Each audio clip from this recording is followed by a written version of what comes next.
ನಾಡಿನ ಸಮಸ್ತ ಜನತೆಗೆ ನಾಗರ ಪಂಚಮಿ ಹಬ್ಬದ ಶುಭಾಶಯಗಳು. ಇದು 5 ದಿವಸದ ನಾಗರ ಪಂಚಮಿ ಅಂದರೆ 5 ದಿನದ ಹಬ್ಬ.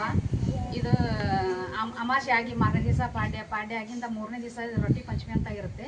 ಅದಕ್ಕೆ ಎಳ್ಳಚ್ಚಿದ ರೊಟ್ಟಿ, ಚಪಾತಿ ಮತ್ತು ಕೊರದ ಹಿಟ್ಟಿನ ಪಲ್ಯವು, ಕೆಂಪು ಚಟ್ನಿ, ಗುರಳ್ ಚಟ್ನಿ, ಶೇಂಗಾ ಚಟ್ನಿ, ಮೊಳಕೆ ಒಣಸಿದ ಕಾಳುಗಳು, ಬದ್ನಿಕಾಯಿ ಮತ್ತು ಮೆಂತೆ, ಮೂಲಂಗಿ ಎಲ್ಲ ತರಕಾರಿಗಳನ್ನು ಮಾಡಿಕೊಂಡು ಅವರಿಗೆ ನಮ್ಮದು ಅವ್ರಿಗೆ ಕೊಡ್ತೀವಿ, ಅವ್ರದ್ದು ನಾವು ತೊಗೊತೀವಿ. ಆ ರೀತಿ ಹಬ್ಬ ಆಚರಿಸೋದ್ರಿಂದ ನಮ್ಮಲ್ಲಿ ಬಾಂಧವ್ಯ ಗಟ್ಟಿಯಾಗಿ ಉಳ್ಕೊಂತ ಅನ್ನೋದು ಹಿರಿಯರಿಂದ ಮಾಡ್ಕೊಂಡು ಬಂದಿದ್ದ ಸಂಪ್ರದಾಯನ ನಾವು